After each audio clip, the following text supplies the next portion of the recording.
मला एक बेसिक आता 3 वर्षामध्ये कॉर्पोरेशनची इलेक्शन झालीच नाही. आज जो हे चालू ना मुंबई, मग 3 वर्षात मुंबई धोक्यात नव्हती का जेव्हा इलेक्शन झालं? माझे एक मुंबईकर म्हणून मी आज जेव्हा घरातनं बाहेर पडतो ना, तर मला खरं सांगू तर मला लाज वाटते की माझी मुलं ह्या शहरात वाढणार आहेत. मी काही गोष्टी रेग्युलरली फॉलो करतो. आजचा एअर क्वालिटी इंडेक्स 183 आहे. ज्याचा आज मी भोगतोय.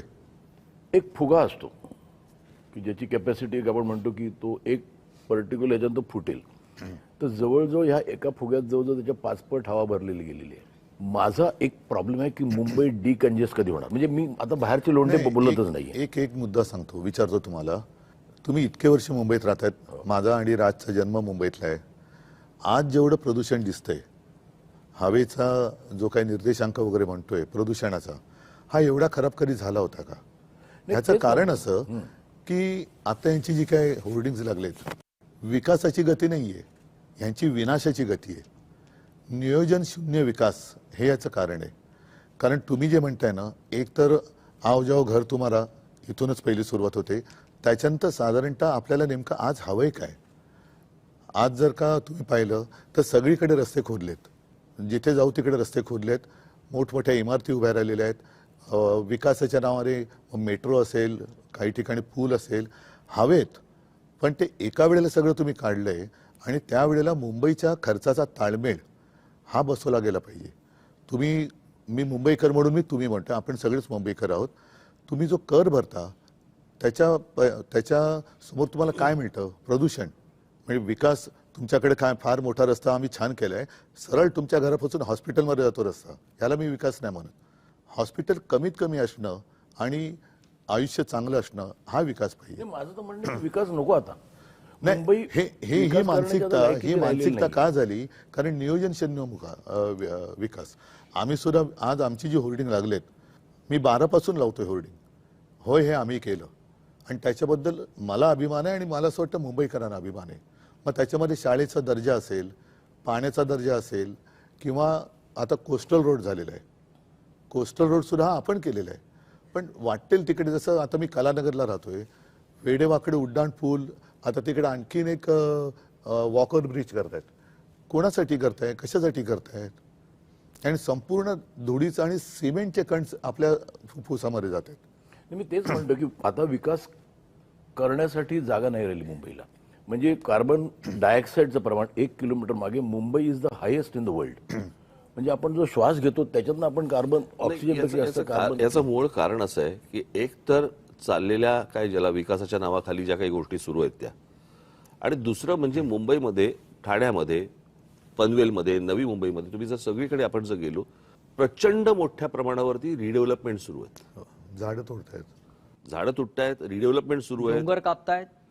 आणि काय होतं की ह्या सगळ्या ह्याच्यामध्ये आपल्याकडे ना डीपी बनतो पण टाउन प्लॅनिंग होत नाही. मी माझी काही भाषणं दाखवी की जी साधारणपणे 2008ची वगैरे भाषणं आहेत, 2009ची भाषणं आहेत, की ज्यावेळेला मी पुण्यात जात असे आणि पुण्यातले माझी भाषणं आहेत की मुंबई खराब व्हायला एक काळ लोटला, पुणे ते बघणार नाही, पुणे लवकरात लवकर बर्बाद होईल. नाही, मी पुण्याला शिफ्ट झालेलो की मध्ये असं विचार केला मुंबई कंजेस्टेड, पुण्याला शिफ्ट झालो. नाही, पुणे तर पण बर्बाद. 6 महिन्यात परत मुंबईला आलो मी. आणि म्हणजे काय माझं म्हणणं, आता लोंढे आले राहू दे की आता मुंबई करत आता आले, आता तरी थांबवायची गरज आहे. दोन्ही गोष्टी मूलभूत ज्या गोष्टी आहेत ना, जसं मी काही बातम्यांचे हे घेऊन आलेलो आहे. आता मुंबईमध्ये कांदळवन आहेत. कांदळवन साधारण कुठे होतात? समुद्र आणि खाडी जिकडे असते तिकडे. नाही, म्हणजे त्यांना समजेल असं म्हणजे मँग्रोव्ज. मला माहिती. हा, म्हणजे मराठीत सांगायचं तर मँग्रोव्ज. तर विकासाच्या नावाखाली ते मँग्रोव्ज कापणार. आता साधारणतः एक कायदा असा आहे की जेवढी झाडं तुम्ही तोडाल तेवढी झाडं तुम्ही लावली पाहिजेत. आता मुंबईची मँग्रोव्ह जी समुद्र किनारपट्ट्यावर आहे ती कापल्यानंतर, तोडल्यानंतर तुम्ही कुठे लावली पाहिजेत? तुम्ही पुण्याला गेलात, चंद्रपूरला गेलात, मुंबईतल्या कांदळवनाची भरपाई हे चंद्रपूरला करणार. ह्या विकासाचा कसा काय उपयोग होणार आपला? आता सुद्धा मी 2017चा माझा महापालिकेचा वचननामा पाहिलात तर मुंबईला पाण्यासाठी गारगाई आणि पिंजाळ ही 2 धरणं आपण बांधायचं वचन दिलं होतं.